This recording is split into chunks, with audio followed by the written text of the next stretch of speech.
Welcome to the Elite Life Podcast with your hosts, Trisha and Kylie. Here, we guide you on a journey of personal and professional transformation, revealing the secrets to success. Whether you're a seasoned pro or just starting out, join us as we unlock the doors to the elite world of growth, grit, and grace. So, let's dive in. What up, Elite Lifers? Welcome to another episode of the Elite Life Podcast. I am Kay Kizzle. That's T Money. And I am so amped for today's conversation. For those of you that don't know, Trisha's an overachiever. And today we're going to kind of do a little interview style situation. And I really want you guys to hone in, turn your listening ears on, get your pens and paper ready, because you are going to pull so many inspiring nuggets from Trisha's story. When she told this at our team meeting last week on Wednesday, two people immediately signed up for a marathon. I was invited. I respectfully declined. But I was very, very inspired to think about, you know, what things are holding me back. And really, I'm just so excited for us to jump into the conversation. So, Trish, thank you so much for joining us on the Elite Life Podcast. I'm so happy to be here. I never thought in all of the land that I would be here today. So let's just take this, step by step. Start by just kind of recapping for our listeners, maybe some people who are just joining us, how all of this got started. Yeah, absolutely. So what I'm going to chat about is actually an event that I went to. It is not an event that probably 90% of our listeners may have ever heard of. It was sent to me by Andy in our office, and I think he just sends you stuff like, let me see if she's actually going to do this. I know. He trolls the life out of you. He does. And I think that sometimes it might be things that he wants to do, but he's like, well, Trisha will for sure do it, and we'll see if it's good, and then I'll go do it. Right? So he said, I was like up, it was late at night. I was up late at night. I was working on a school paper, reading or something. And you were busy overachieving. I was at my desk, and I got this link, and he's like, and I was like, oh, what is this? And I watched the video, and it was an event called Runningman. Not to be confused with Burning Man. That is a whole different episode. Right. But I'm sure, it's echoing that past because I watched this video, and it was like all these grown-ups, and they are on giant slip-in slides. They're slamming beers and running around this track. They're dancing. They're doing yoga. They're all just having an insanely good time. And I was like, man, this looks like a lot of fun. And the way it was explained is this is a 3-day event. It is a running festival meets a music festival meets a personal development convention meets the biggest adult overnight sleepover that you can find. And I'm like, there's a lot going on. There's so much going on. And it is put on by Jesse Itzler. And I love Jesse Itzler and his wife, Sarah Blakely. His wife, Sarah Blakely, I totally fangirl out over. There was one time in my life. Did you get to meet her? I didn't. I wish I did. I did get to take a picture with Jesse. I did see that on your social. I was so excited. I didn't see Sarah, or I would have. I think the universe thinks I'm not ready yet for all of that. But you're going to meet her one day. Just start putting it out there. I did. After the event, I told Andy, I said, I'm going to be best friends with them. I have already decided that's how all in I was at this event. I was like, I'm going to figure out. So you're going next year. Most definitely. And they're definitely going to remember you. Okay, I'm sorry. I'm getting ahead of the story. So Jesse Itzler, for anybody who doesn't know, he is a multi-faceted entrepreneur. He was in the music industry. He grew up with nothing, but he ended up getting into the music industry, and that's how he started to get on the map. He wanted to be in the music industry. He was showing up places and getting people, his tapes and things like that. And then eventually he ended up starting Marquee VIP Jets, which was like, I don't know if it was the first, but it was definitely one of the first private jet companies. So like nobody had a private jet until like Jesse Itzler went into this business. He also started Zinco coconut water, which is delicious. And he also started All Day Running Co., which is what my hat is from. So he has tons of businesses. His wife, Sarah Blakely, is who invented Spanx. Enough said. Yeah, she's like, he's worth like a few million. His net worth is a few million. Hers is billion. She is over $1 billion Your girl in net has worth. some money. And I love them because they are so They're down real to people. earth and authentic. Yes. You like their first kid's name is Laser. I mean, if you let your husband name your kid Laser, and I don't know that it was his idea because she is so much fun. She probably thought of the name Laser. Like they are just fun freaking people. Like they met at a poker tournament, you know? Get out. Dead serious. They were both at a poker tournament and they met there. And she was in her late 30s. I think he may have been 40. I think she was 37. He was 40, something along those lines. And so it's like they were both established. They're at this poker tournament. They're living their best lives. They meet each other. They end up having Laser, set of twins and a daughter. And that was one of the coolest parts too, is like they were all there. Like the day of the race, the kids were all there. And I loved, like, again, she's worth over $1 billion. There wasn't any security following her around. There wasn't any separation of this group of people from this group of people. All of us were out there together on the same level, being humans, doing the things. And it was so amazing. So I'm skipping all over the place, but I really want to go beginning to end because I feel like it ties together so really well. I want you to start with all of the anxiety. Yes. Tell that part. So I get the link from Andy and I'm like, I see the video and I want to sign up, but I'm like, Dave has a wedding that date and I don't have anybody right now that I run with. I used to have a couple ladies that I ran with. They both have other things going on in their universes, so they are not running right now. And I am signed up for the Las Vegas Marathon. So I was like, okay, you know what? I have nobody to go with, but I will use this as part of my training for the Vegas Marathon and an opportunity to network with entrepreneurs because I knew that with it having this personal development piece of it where you could go and learn all of these things and meet all of these amazing coaches. Like they had NFL coaches there. They had like yogis. They had Wim Hof breathing, like Mike Posner. Their lineup was absolutely amazing. They had the food babe. For those of you who are on Instagram, she is a food advocate for healthier lives and eating pure, clean food and making sure that our generations and our children and our people in the United States are getting food of the quality of other countries and things of that nature. So just all the cool kids were there. All the cool kids were there. And I was like, I wanted to be able to hear from all of these amazing people.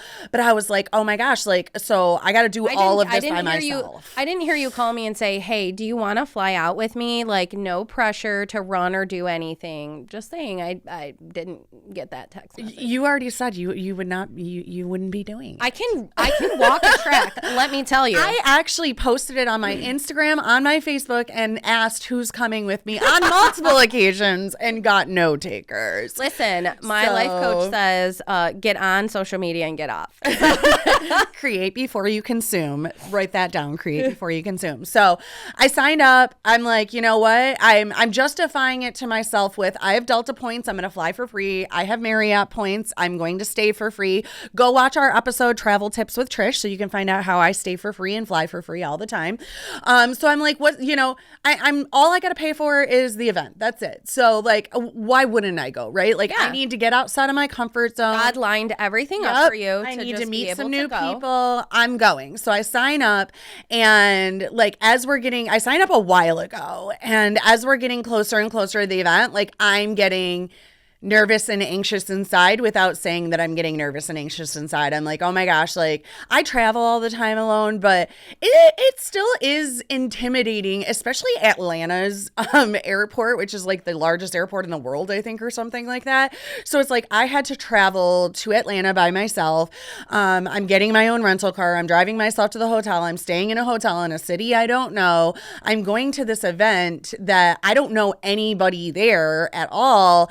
And I'm starting to get this anxiety. And then a couple days before the event, or a week before the event, I check the weather and it's going to rain every day. And this is outside. And I'm like, great. Now it's going to be raining every day. And so now my brain goes to work utilizing that as an excuse.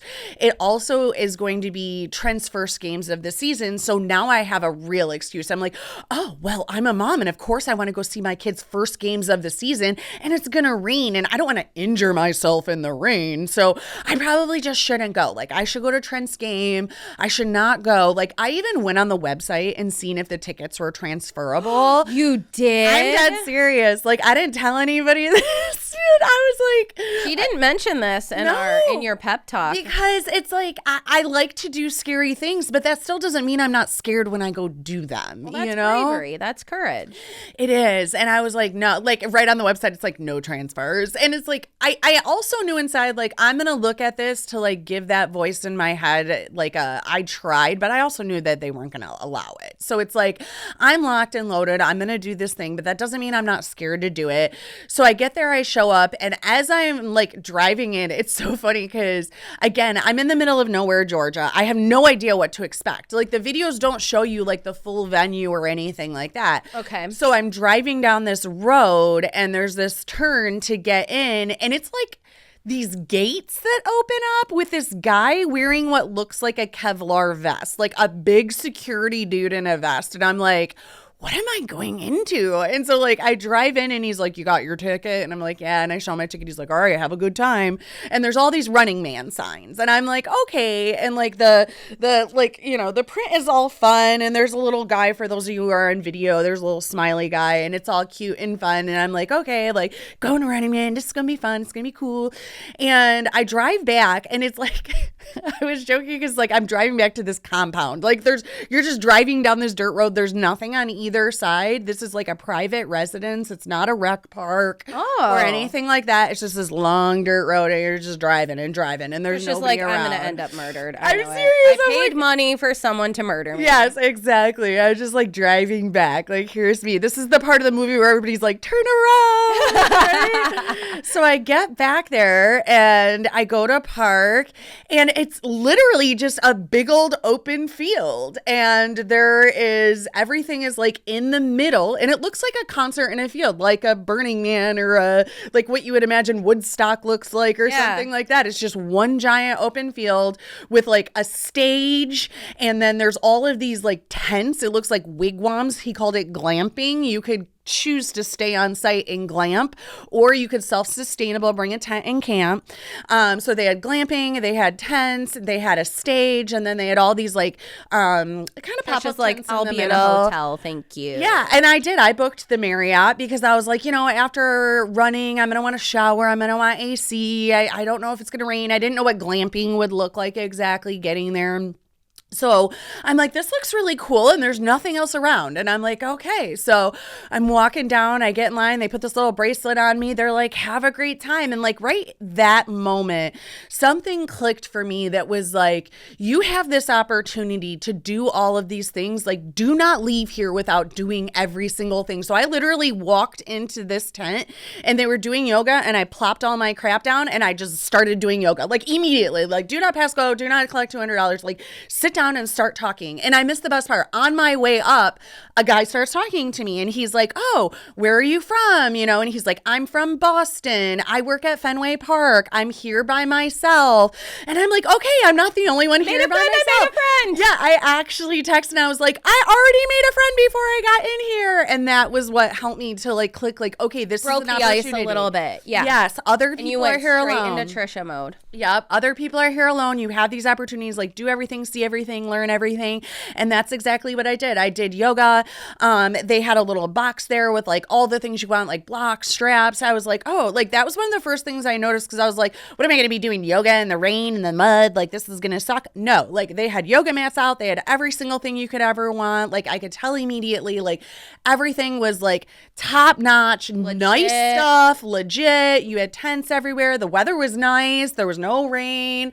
Like, it was really, really good. Okay, so you gave us the setup. So I think what I am waiting to hear, because even though I've heard the story already, I am amped up for you to tell our listeners about the all-day run. The all-day run, yes. So, and this is really where I got all amped up. And I think hearing you talk about this and everything that you really just pulled out of it is so amazing and inspiring. And it, I'm not a runner right now. Okay.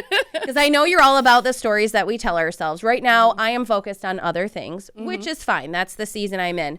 But even so, like, I want you guys who are listening and watching to really listen to the story and how everything unfolded and the things that Trisha told herself and how she got through this and how impactful it was. Because let me tell you, you did that over the weekend or whatever it was. There, between the time you talked to us at the office and the actual event, there were several days. There were like 3-4 days. It was 3 days. And you guys, she was still glowing. She was still completely high. I was. And that's why I'm so excited telling this story, because like I was saying, when you came into the event, you were immediately like immersed in all the people and all the things. I did the yoga. I went from that. I went over to a class on how to sleep better.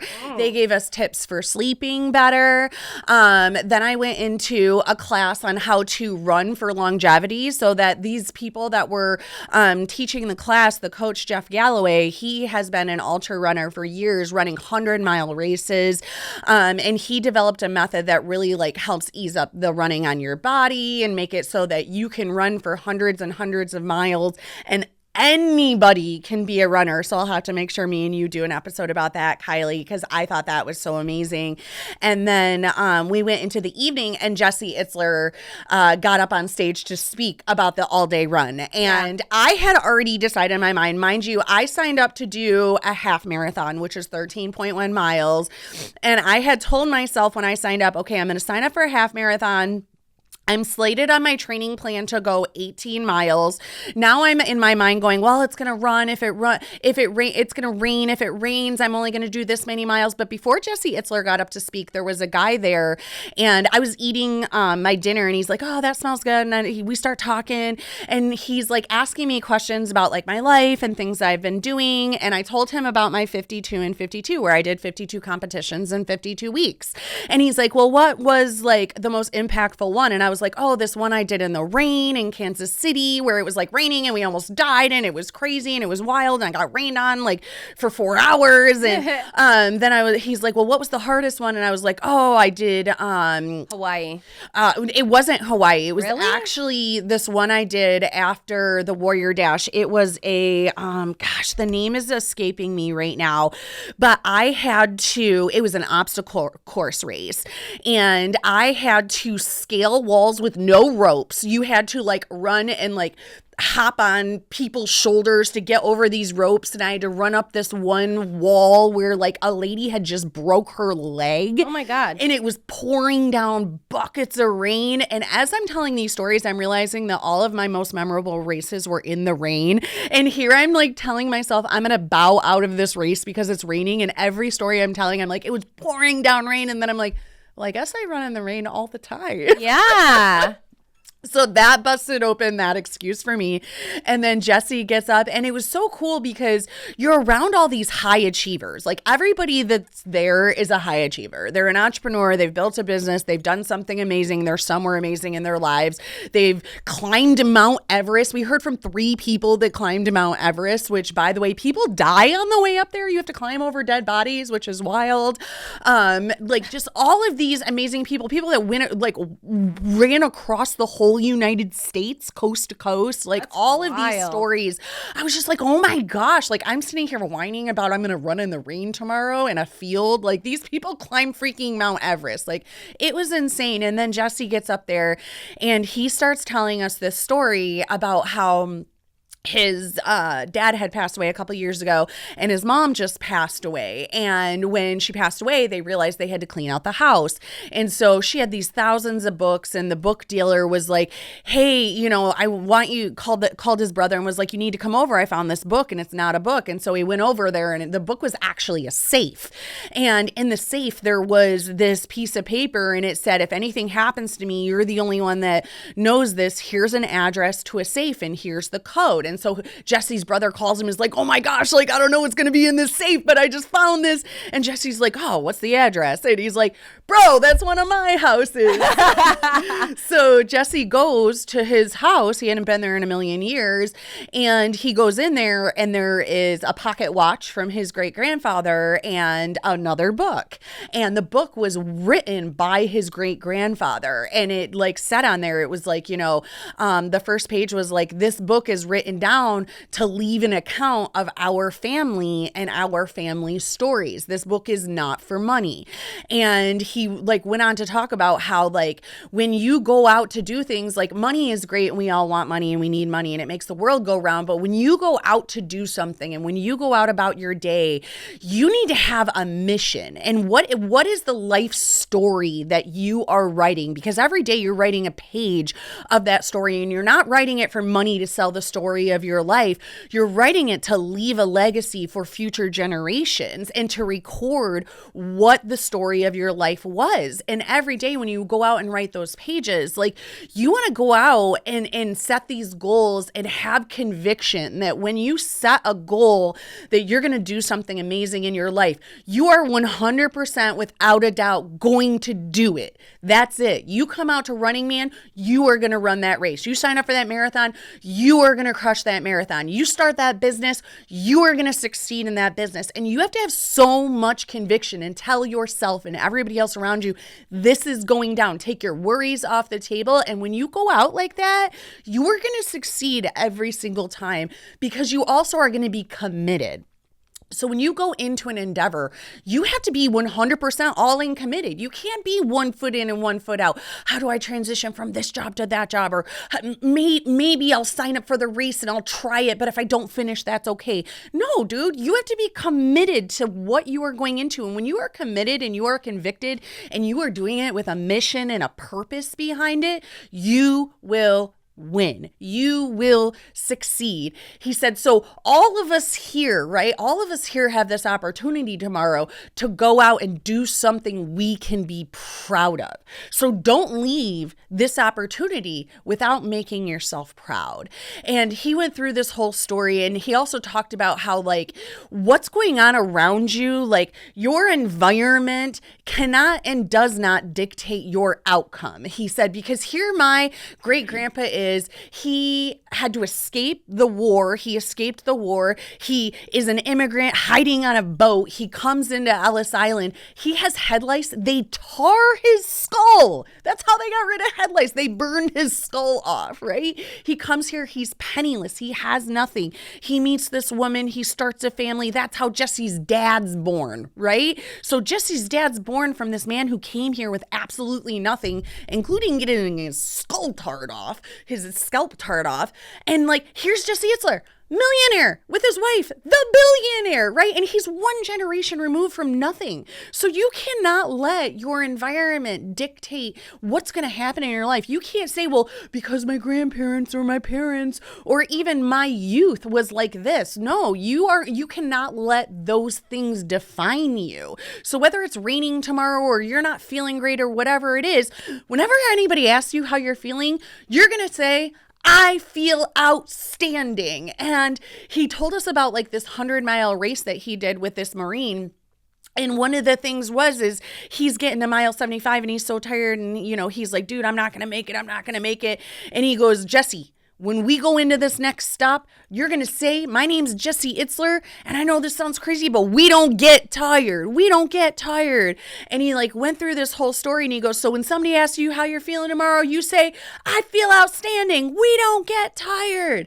And I went back to my hotel and this speech, like, you know, I'm not even doing it justice. It was amazing. And I get back to my hotel and I'm like, I got to do something like that I'm going to be proud of. I have to do something I'm going to be proud of. And I've done a lot of things, like you said, and I don't say that to be braggadocious, but like I am always going out and like looking for something hard I can do, because one thing that Mike Posner said that night, oh my gosh, that like resonated with me immediately when he said it. He said, we train for the hard things we don't choose by choosing to do hard things. And that hit me. And it instantly cemented in my brain. We train for the hard things we don't choose. When Dave had a stroke, or Nicole was in the hospital, or, you know, we went through so many things in our family, death and disease, just so much hard stuff. And you get through those hard moments because you've chosen to do so many hard things, and you've survived, and you've got through it, and you've made it through, and you've made a way through all of these hard things, and you have survived 100% of the days that you have went through, no matter how hard they are. God woke you up the next morning and he made a way for you to keep going. And that resonated with me. And I took that to bed and I said, okay, when I wake up in the morning, I am going to get out on that loop. And it's open for 8 hours. You can run around a 1 mile loop for 8 hours. And I'm going to run all 8 hours. However many miles I get in that time, I get in. I'm not going to set any limitations. I'm not going to set any goals other than for 8 hours straight, I'm staying on that track. Because you could get off the track. You could go do yoga. You could come back. You could eat some lunch, come back, do all these things, come back, and get as many loops as you want in that 8 hours. And I decided right then and there, I'm staying for the whole 8 hours. Well, we are going to take a quick break to hear from our amazing sponsors, and which is My Stars Academy. So stay tuned for that. But you guys need to sit tight, because Trisha is going to tell you what her body and what her life looked like after running for 8 straight hours. If I made it. Did she make it? Did I make it through the 8 hours? You got to come back to find out. Did you know that over 80% of real estate agents call it quits within their first year in the business? It's a staggering statistic. But at mystarsacademy.com, we're here to change that narrative. Our expert-based training and coaching program caters to both agents and brokers. The Agent Accelerator program is your key to leveling up your real estate business. Learn how to generate a constant flow of free leads, convert those leads into loyal clients, and keep them coming back for more as repeat business. Our industry experts bring years of proven success to the table and provide one-on-one coaching to help you achieve structure and work-life balance.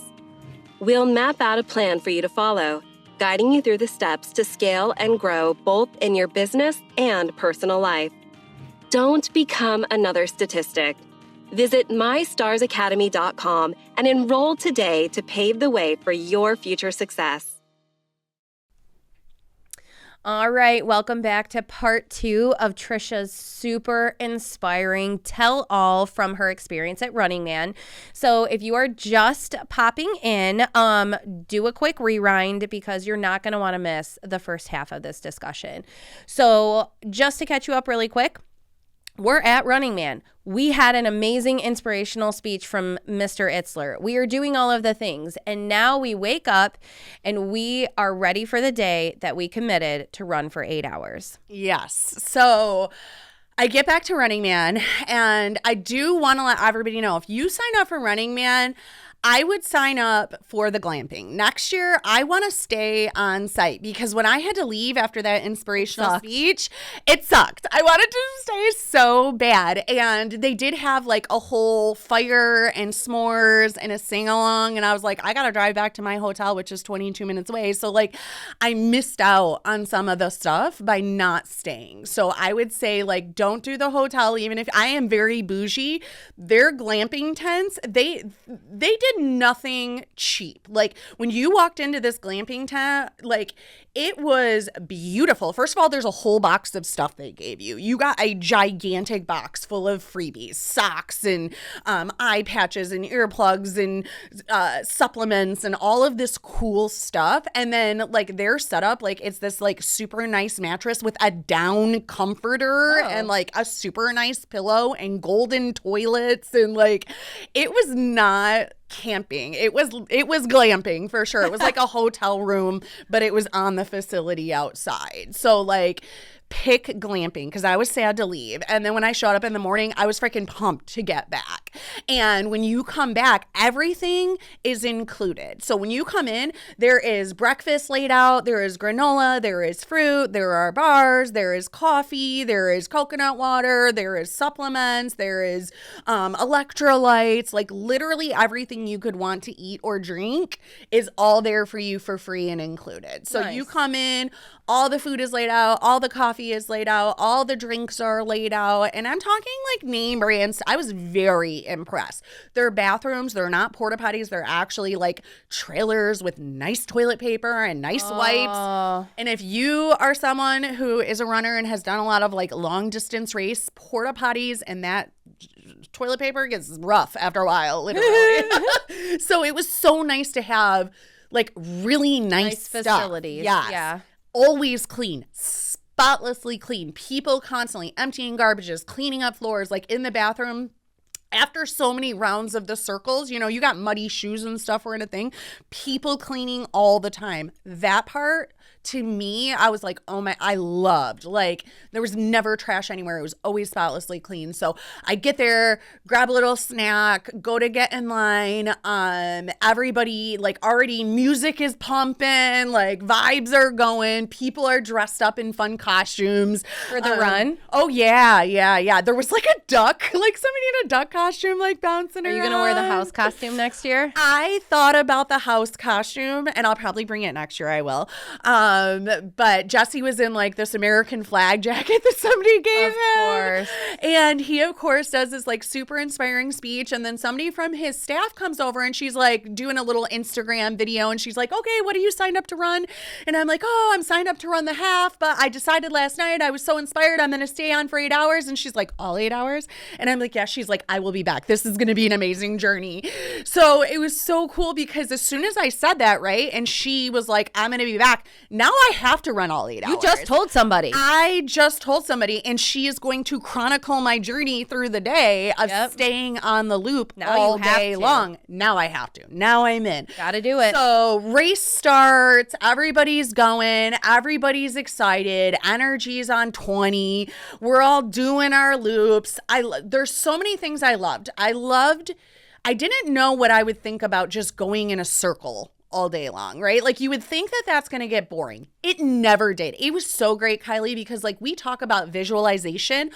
I could always see the finish line. Nice. So all I'm doing is one more loop. Just do one more loop. Yeah. Just do one more loop. And like, it was, how long was the loop? 1 mile? It was 1 mile. Okay. So it never felt hard because I could see where I needed to get to at all times. And that helps you mentally too. You're like, I just got to get over there. Yes. I just got to get over there. So much in my running too, like I'll be nervous, like where's the next bathroom going to be? Am I going to have enough water? Will I have enough food? Do I have enough of this? Do I have enough of that? Can I make it here? Can I make it there? I could see everything at all times.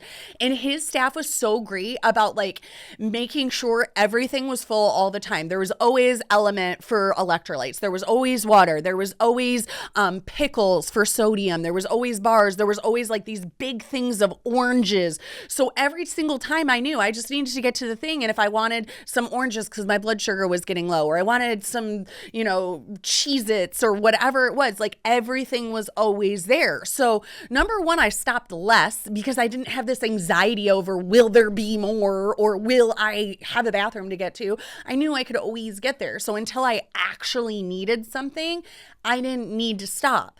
The other thing that was absolutely amazing, his people were all over the course the whole day, just hype squatting it up. Like, people were constantly like, let's go, let's go.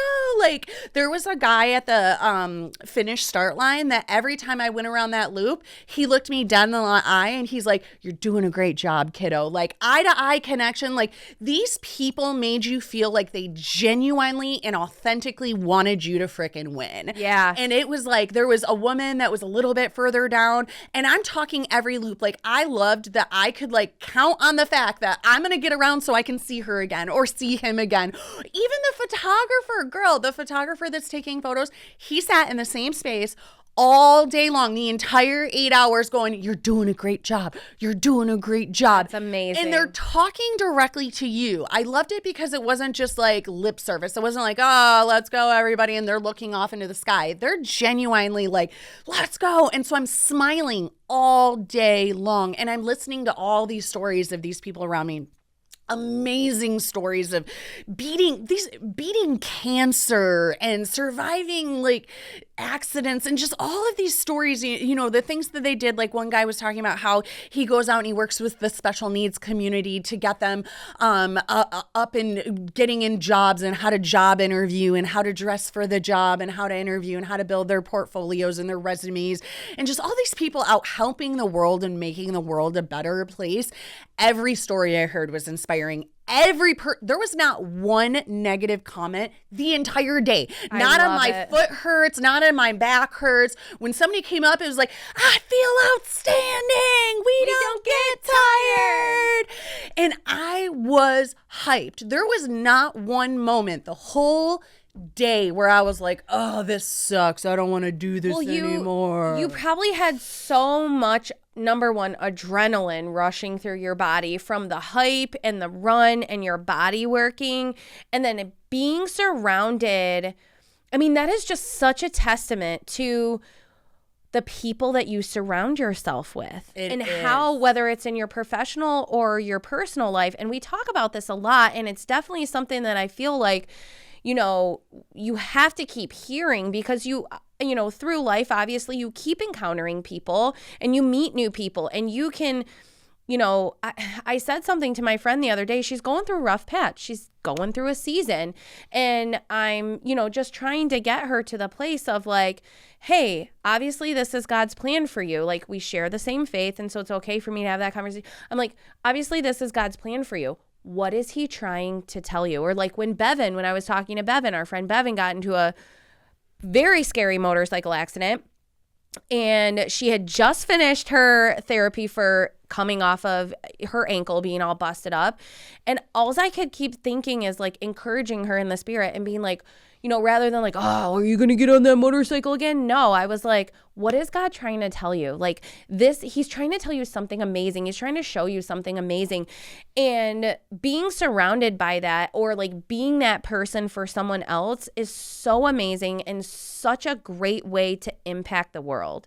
It was. And I love that you said being that person for someone else, because I feel like even subconsciously, when I would like feel a little bit down, like, man, it's only been 2 hours, I got 8 hours, right? I would look at somebody else who I could see was like struggling or going slower, or maybe didn't look like the typical athlete, and I'd be like, you're doing a great job. Yeah. And they'd look at me and like light up, and I knew that just by me saying you're doing a great job, or awesome work, keep going, you know, giving these little words of encouragement. And I actually, like, a lot of people are like, yeah, and I do that, but for some reason when I seen somebody like that, I would do it real quiet, and they would look up and they would get really excited, you know? So it was like just that little whisper in their ear, like, you've got this, you can keep going, you know? Exactly. And I've been doing that. Like, I've been trying to do that more with my kids. Like in the morning, when especially Kaya, she needs a lot of boost. She is very self-negative, a lot of negative self-talk. And so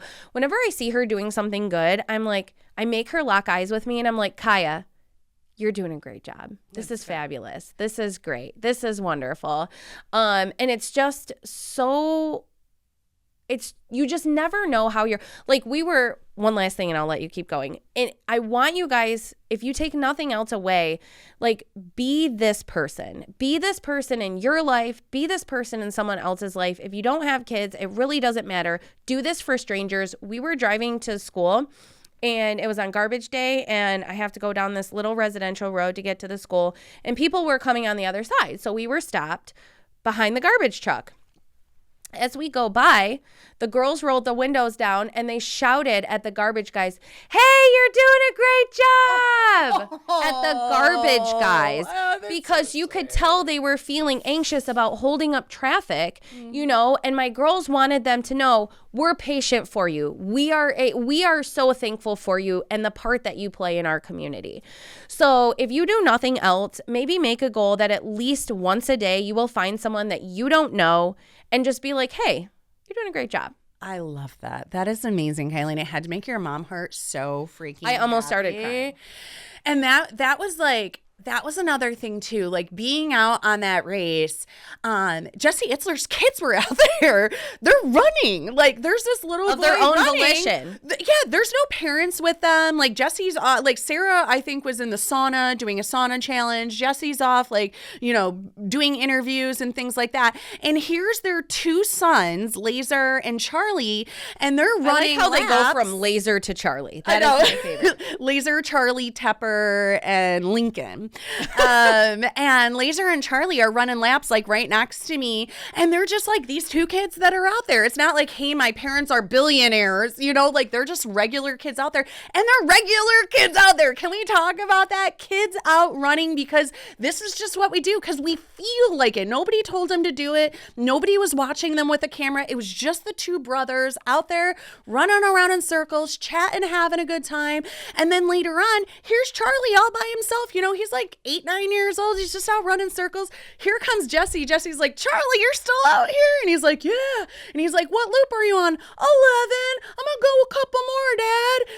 This boy is a little kid and he's out here running 11 miles and he's gonna go, like, here's a half marathon on a random Saturday, because I feel like it. Can we all appreciate how these people are raising their kids? Like, Teach me your ways. Please. And it blew my mind, because it made me think about how often are we holding ourselves back, and even our children back? Yeah. How are we holding our children back by saying, "Oh, well, I don't want to make my kid go running. I don't want to make my kid eat vegetables." How about we build our kids an amazing life, that we just make it normal that they eat vegetables, or it's just normal that they go out and run 11 miles for fun? Like, can we normalize being amazing freaking humans instead of going, "Oh, I want to keep them in this little bubble and let them play on this tablet all day long because I feel like it's better for them"? That's trash, dude. It's trash. When you were telling this story, it made me think of all the things I tell my kids, as far as like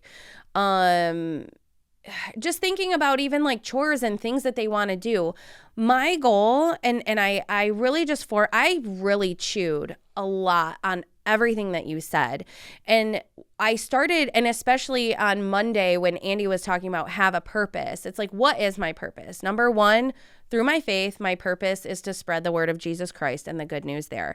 Number two, my purpose is to be a good wife, and, all of the things that go along with that. And number three, my job with my kids, my purpose with my kids is to raise good, God-fearing people who are able to be independent, confident, and just normal in social behaviors in society, good contributing members of society. And so I just started thinking about things, and like the things I let them do around the house. My kids have been folding laundry. My girls, they were like, "Hey, I'll make you a deal, Mom. If you let us watch this dumb YouTube show, we'll fold these 2 bins of laundry." Were they perfectly folded? No. But you know what? My girls understand that you can habit stack, and you can do things. Casey, we cooked dinner last night. I wasn't freaking out about her using the stove and filling the house with gas, because I taught her how to do these things. Right. And cleaning the toilet, like doing all of these things.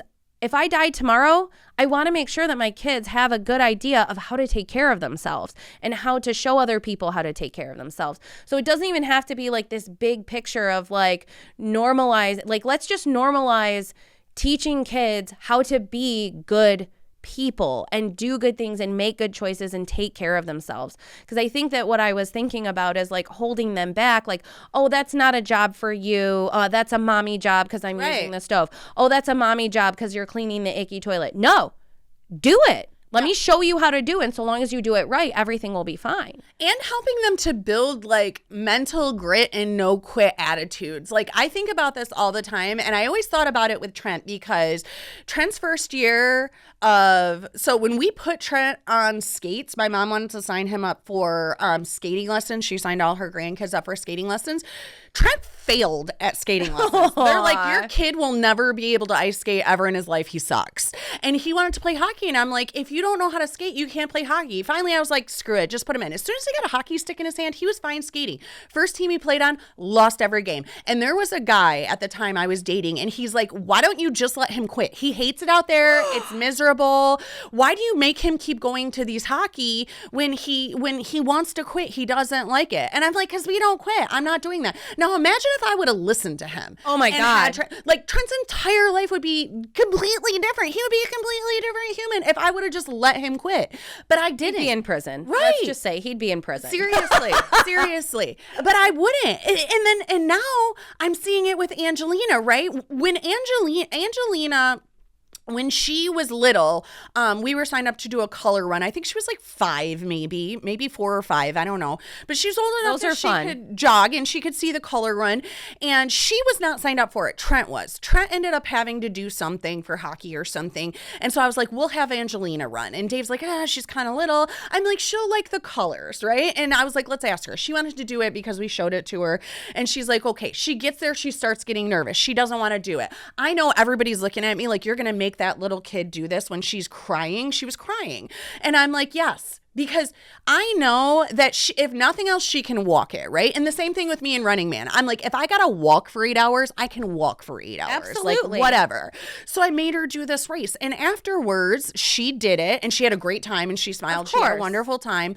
And throughout the years, I've had her do races with me. And sometimes she ends up crying because she gets in her head and she doesn't think she can do it. So when she went to seminary, I said, you have to do a sport.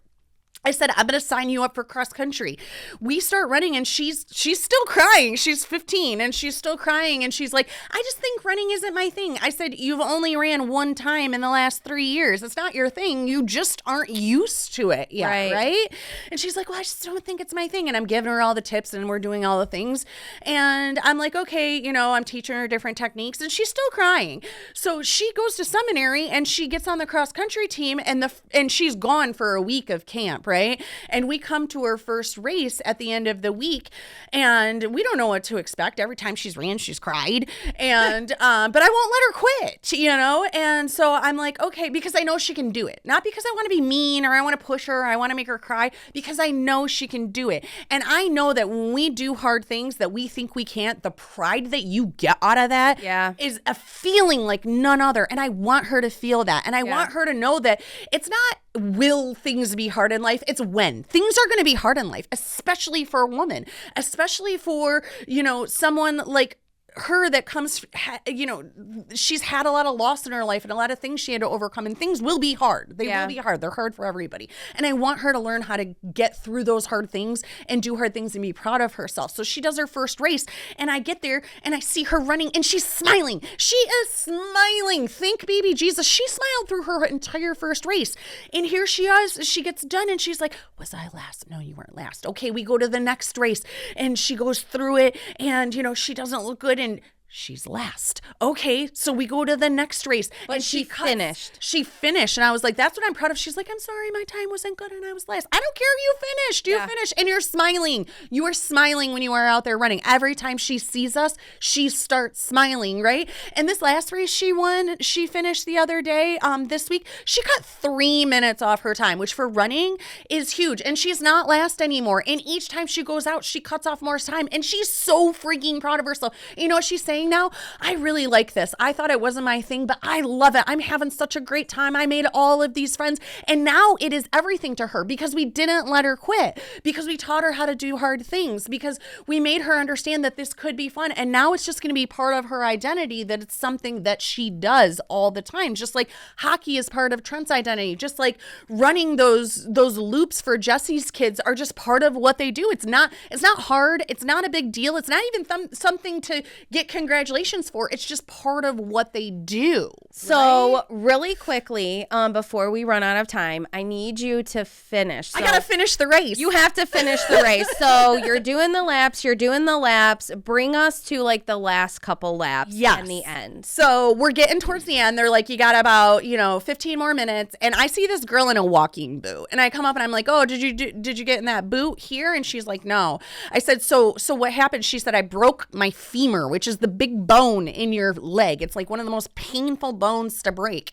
And I was like, oh my gosh. And I said, and you still came? She's like, yeah. She goes, well, how long have you been out here? I said, I've been out here all day. She said, you haven't got off the loop? I said, no. She's like, for 8 hours, you haven't got off the loop? I said, I mean, I went pee, but yeah, no, I've been on the loop. I'm here. That's it. And she goes, you're the only one that's done that. I said, no way, dude. There's people out here, they run hundreds of miles. She goes, yeah, and they might have ran a long way today, but they got off the loop. She said, you're the only one out here that hasn't got off loops. Here comes Jesse Itzler. She says, Jesse, she hasn't got off the loop. And he's like, oh man, and he's high-fiving me, and I'm like, oh my gosh.